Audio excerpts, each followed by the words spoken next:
My trip to Morocco. I was recently privileged enough to spend 10 days exploring Morocco and all it has to offer. This isn't my first time solo traveling, but it was my first time to both Africa and/or an Arab nation. When I told people that I was going to Morocco by myself, people's eyes kind of bulged in their head. They either called me brave or told me to be careful. But in my experience, I met kind people who wanted to show me their country and let me have a great time and experience there.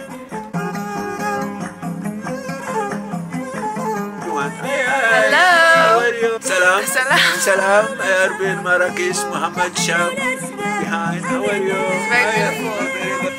A big reason why I was not worried at all about traveling to Morocco is because I traveled during the last week of Ramadan. I had done tons of research on Ramadan and I understood that it was the holiest part of their year. They are supposed to be performing good deeds, giving back to the community, and they're not eating while the sun is up, so they're tired. Nobody's gonna mess with me if you're hungry and also are supposed to be being good. So I wasn't worried at all, and I was literally greeted with open arms. I felt like first experience was taking the train for 2.5 hours from Casablanca to Marrakesh. The train was fine. It wasn't first class, but it was full of other local people my age trying to get from one place to another. And when I arrived, I had no cellular data and no cash. I was not going to take a taxi because I had a screenshot of where the bus stop was, of what bus stop I needed to get off at,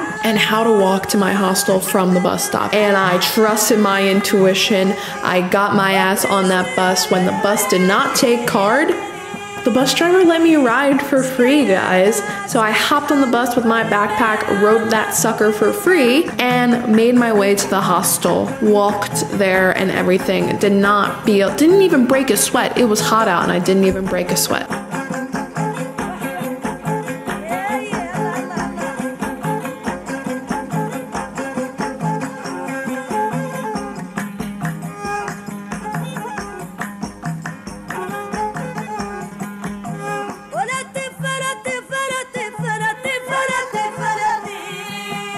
I'm on a mechanical bull.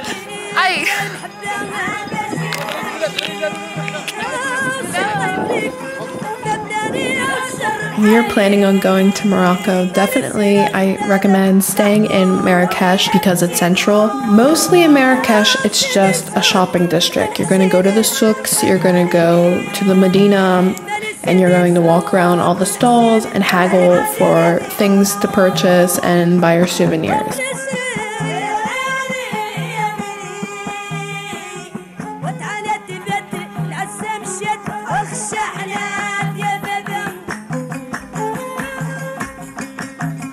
You don't like a lot of people, you don't like a city vibe, you don't like to haggle, I'm sorry, but Morocco might not be for you. If you're more of the nature, I want to see the countryside, I want to see the indigenous people outside the city kind of vibe, Marrakesh can also give you that because for very, very affordable prices, you can take day trips outside of the city and see some amazing sights. I don't think you'll understand how big Africa is until you actually step foot in Africa because you would think that Morocco is a small country and it is not. I took 2 3-hour bus ride day trips outside of Marrakesh. I went 3 hours to the east to see the second tallest waterfall in Africa.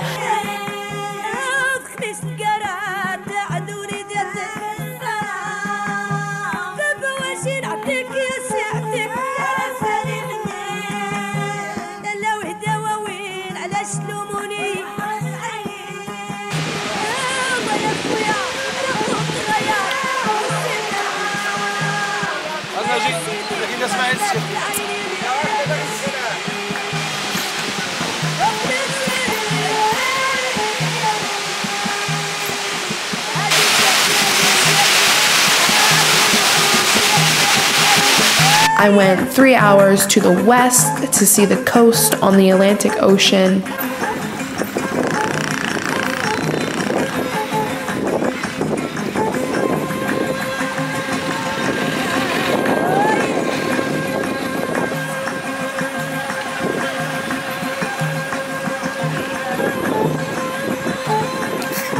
and still I barely scraped the barrel with the sheer volume of what Morocco is.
Most of all, what I'm sure you'll find is that Arabic architecture is incredible.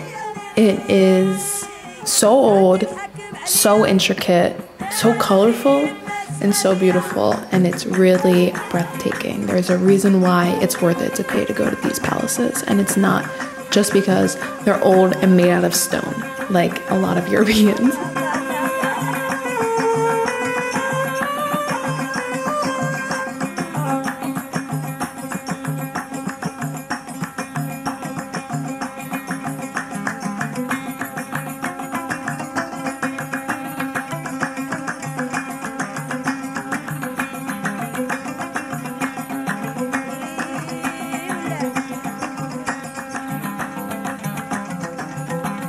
You're wondering what I do when I'm all by myself. It usually looks something like this. Enjoying my time, making sure that I rest when I'm tired, that I eat when I'm hungry, and that most of all, I appreciate the local culture. The artisan man, you have to make everything. You're an artist. Yeah. Yes, you'll teach me. We're friends now, so I'll teach you. we will. Yeah. Okay.